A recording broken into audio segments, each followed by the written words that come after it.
और जो है महाराज मटर पनीर मिल गया और बालूशाही वगैरह जो भी होता है ना आइटम बढ़िया मिल गए भोजन। और क्या बात है, आज तो आनंद आ गया। पर अंदर झांक कर देखो क्या आनंद आया, आया आनंद नहीं। क्योंकि संसार में यदि आनंद को देखेंगे तो आनंद की प्राप्ति होने वाली। आनंद कौन है? आनंद तो मेरे राम के नाम में है, आनंद तो मेरे कृष्ण के नाम में है। एक शब्द को 10 बार यदि कोई बोल दे तो फटकार के एक बार सुन तो लिया, 10 बार मैंने यही करे कि फलाने का नाम लेते चल चल जा। लेकिन मैं आधा घंटा से 1 घंटा से राम पर ही बोल रही हूँ, पर किसी ने कुछ कहा क्यों? क्योंकि राम तो आनंद है, उसके नाम में तो आनंद आता है। तो आनंद कौन है? राम कृष्ण है। और कोई आनंद? जब आज से चतुर्थ दिवस में कथा आएगी तो भगवान कन्हैया जब नंद बाबा के यहाँ गए तो किसी ने ये नहीं कहा कि नंदलाल हुआ, किसी ने ये नहीं कहा घनश्याम हुआ, किसी ने ये नहीं कहा मनमोहन हुआ। क्या कहा? नंद के आनंद भयो। नंद के कौन भयो? तो प्रमाण है ना सब। आनंद कौन है? और इतना ही नहीं, रामचरितमानस को यदि आप उठाओगे, देखिए मैं रामचरितमानस में इसलिए ले जाती हूँ क्योंकि भागवत कथा जब होती है तो प्रमाण की आवश्यकता पड़ती है, तो रामचरितमानस में जाना पड़ता है। और जब रामचरितमानस की कथा होती है तो प्रमाण देने के लिए भागवत में जाना पड़ता है।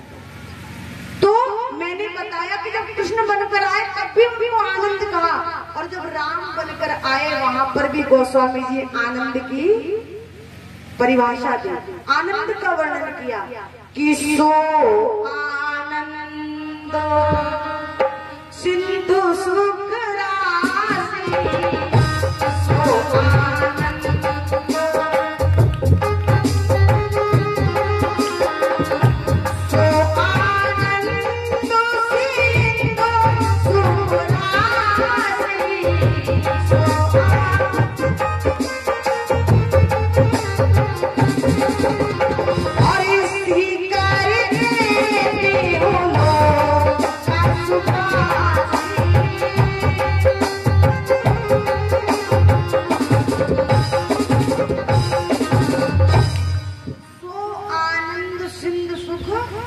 वहां पर भी बताया कृष्ण बनकर आए तब नंद के आनंद भयो, और जब रामा बनकर आए तब भी गोस्वामी जी ने लिखा सो आनंद सिंधु सुख।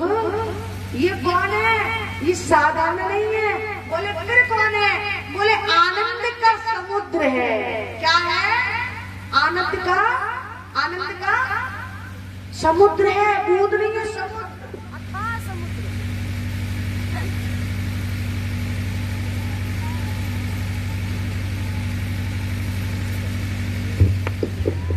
बोली बांके हरिलाल की जय, बोली सियावर रामचंद्र भगवान।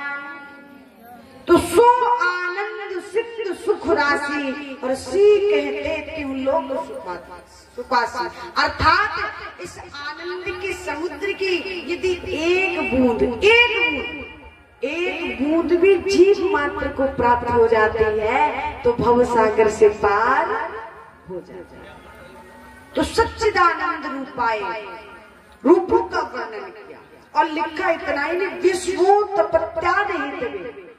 विश्व की उत्पत्ति का कारण कौन है? एक यही है। वो थोड़ा सा मुस्कुरा देते तो सृजन कर देते हैं, थोड़ा गंभीर हो जाते हैं तो भरण पोषण कर देते हैं, और थोड़ा सा भी थोड़ी सी भी यदि वृगुटी को टेढ़ा करते हैं तो ये संसार है, ये सृष्टि है, प्रलयकारी समुद्र में डूब जाती है। सच्चिदानंद रूपाय विश्वोत्पत्त्या देते, और लिखा तापत्रय विनाशाय। तापत्रय, अच्छा हमारे यहाँ कितने प्रकार की ताप है? ताप कितने हैं? 3 साल तो हमें आएगी कथा सुना और हर बार बताने हैं तुम। ताप कितने हैं? ताप 3 कितने 3 की देखो मेरे साथ बोलना।